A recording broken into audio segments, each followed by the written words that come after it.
ఎక్కడెక్కడ సుబ్రహ్మణ్యుడి పేరు చెప్తామో, ఎక్కడెక్కడ తలుచుకుంటామో అక్కడక్కడ సంతానమునకు ఏ విధమైన ప్రమాదం రాదు.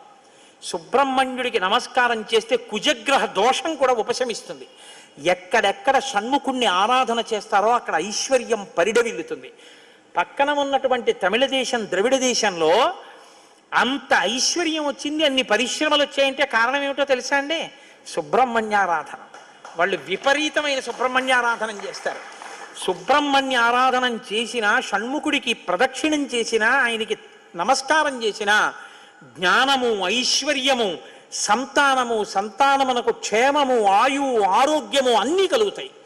అంత శక్తివంతమైనటువంటి సర్గ ఈ షణ్ముఖోత్పత్తి సర్గ. అందుకే వాల్మీకి మహర్షి ఎప్పుడూ కూడా అసలు ఫలశ్రుతి చెప్పరు. కానీ ఈ షణ్ముఖోత్పత్తి గురించి చెప్పిన తర్వాత, అందుకే షణ్ముఖుడికి ఉన్న గొప్పతనం ఏమిటో తెలుసా అండి? ఆయనకి ఒక గొప్ప విజయాన్ని సాధించాడు షణ్ముఖుడు ఒక్కడే. శైవ వైష్ణవాలు రెండూ కూడా వియ్యవందేట్టు చేశాడు. శ్రీవల్లి, దేవసేన ఇద్దరు శ్రీ మహావిష్ణువు యొక్క కుమార్తెలు. ఆయన మేనల్లుడు కదండి, మరి ఏదో పండగ సెలవులకు ఇంటికి వచ్చాడు. ఇంటికి వస్తే లక్ష్మీదేవి ఆయన్ని చూసి అందిట, మురుగన్ అంది.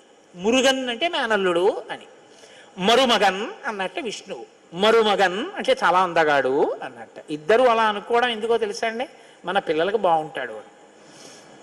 వల్లి, దేవసేన ఇద్దరిని ఇచ్చి సుబ్రహ్మణ్యేశ్వర స్వామి వారికి కళ్యాణం చేశారు. వల్లి, దేవసేన ఇద్దరిని తనకి భార్యలుగా చేసుకున్నాడు కాబట్టి శైవ వైష్ణవాలు రెండు సుబ్రహ్మణ్యుడి వల్లే వియ్యం ఉంది. అంతటి మహానుభావుడు ఆయన.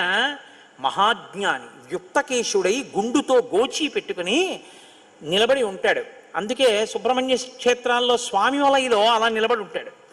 ఆయన ప్రణవానికి అర్థం చెప్తే పరమశివుడంతటి వాడు తెల్లబోయి, ఎంత గొప్పగా చెప్పావురా అన్నట్టు.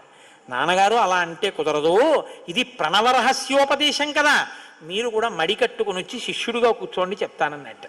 ఒరే ఎంత బాగా చెప్పావురా అని వచ్చి కూర్చుని విన్నట్ట. శివుడంతటి వాడు ఇంత బాగా చెప్పగలిగిన కొడుకు పుట్టాలని కదా కోరుకున్నాడు. ఆత్మాదిచ్చేత్ పుత్రాదిచ్చేత్ పరాజయం. తండ్రి గారికి ఆ కోరిక తీరిందటువంటి బ్రహ్మజ్ఞాని పుట్టాడు. ఆయనే తరువాతి కాలంలో కేవలం పాలు తాగి పెద్దవాడైపోయాడు అంతే.